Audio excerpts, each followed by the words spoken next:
Welcome at the course Finite Elements Methods. Introduction.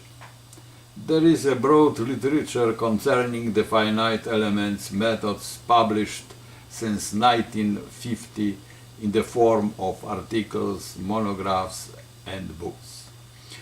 These methods are mainly based on variational principles and therefore they are associated with the Ritz and Galerkin methods. In general, Ritz or Galerkin methods as well as finite elements methods can lead to a system of linear equations with full and ill-conditional matrices. However, choosing proper Ritz coordinates, a system of linear equations with a sparse and well-conditioned matrix can be obtained. For such Ritz coordinates, the Ritz or Galerkin method becomes a finite elements method. In fact, finite elements methods are characterized by the coordinates, by the Ritz coordinates phi 0, phi 1, phi n, which have alpha disjoint supports. What does it mean?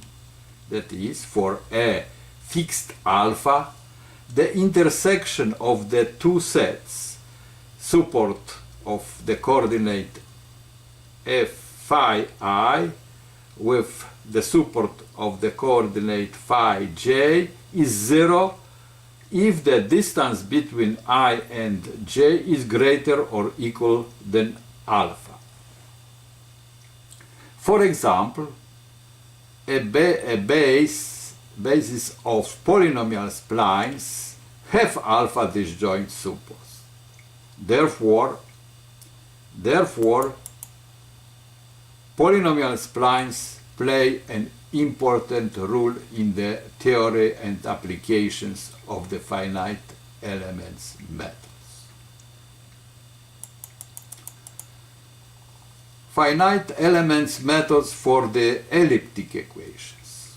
Let us consider the abstract model equation of an elliptic equation Lu equals f in the domain omega with the Dirichlet boundary value condition u equals phi at the boundary of omega. Good. This equation, this abstract equation, represents an elliptic equation if the differential operator L is positive definite in the Hilbert space.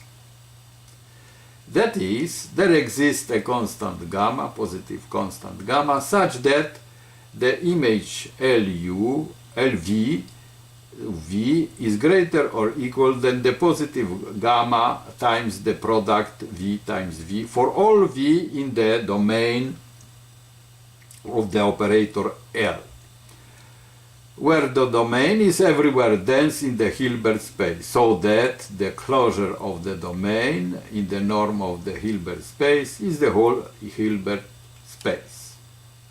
The idea of positive definite operator was discussed, was clarified in the previous course on variational methods. Also, as it was established in the course on variational methods, the equation 1,1 or the abstract equation is equivalent to the following variational equation. LUV equals FV for all V in the domain of the operator L. In order to solve the abstract equation 1y by finite elements method, we define the space of finite elements. This is the space capital H n plus 1 of dimension n plus 1 spent on the Ritz coordinates phi 0, phi 1 up to phi n, where the basis phi I have alpha disjoint supports. Good. We find then this approximate solution as the linear combination of the Ritz coordinates. with alpha disjoint supports to be the method, the finite elements method.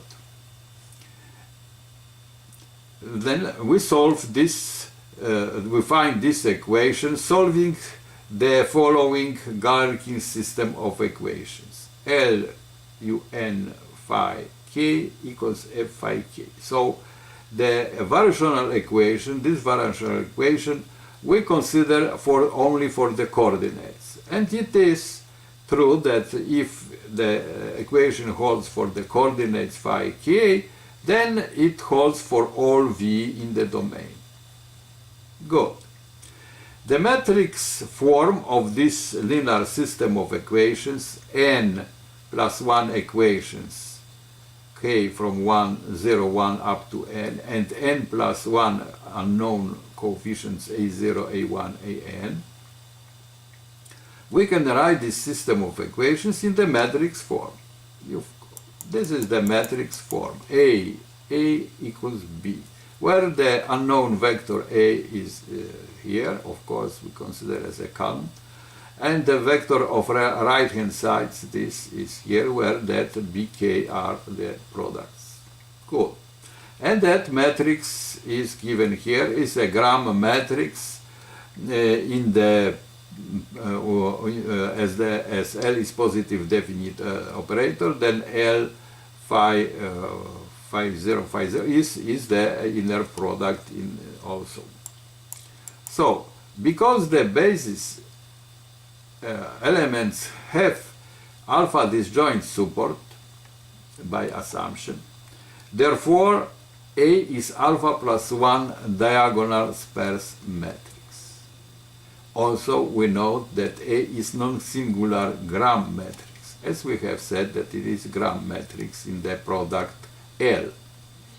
So, therefore, because phi are coordinates linearly independent, that this matrix is non-singular matrix. So that the approximate solution is the linear combination A0 star, A1 star, AN star, where this A0 star, A1 star, AN star is the unique solution of the Ritz system of equations, as we have said above. Good. Error estimate. The error En of x as a difference between the approximate solution and the exact one, this is the global error of the method, as we know.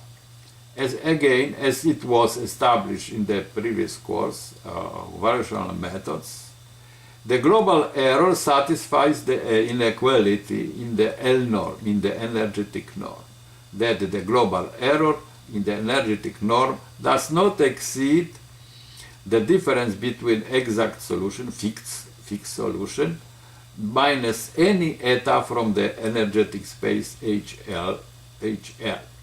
For all eta, this inequality holds in L norm, generated by positive definite operator norm. So, if it is so, for all eta, let us choose eta equals S of x, where S is the interpolating generalized polynomial to the exact solution. If we replace eta by S from this inequality, we obtain the global error estimation, that the difference between approximated exact solution in the energetic norm is less or equal than the error of interpolation of the exact solution by the general polynomial S. So that error of the method we can estimate by error of interpolation, but error of interpolation is in the hands. We know how we can approximate the given function by its interpolating polynomial. So that is known. So thus the global error is determined by the error of interpolation. That is, if the error of interpolation in the, of course, energetic norm L is less than constant C times h to power p, then the global error is also less or equal than the generic constant c times h to power p. Good. So if it is so, then we have estimation of the error of the method by the error of interpolation. In the next lectures we can see that if S is a piecewise linear polynomial, then we have h squared. If S is a cubic interpolating polynomial, then we have h cubed. That these facts we shall consider in the next part of the course. Thank you very much.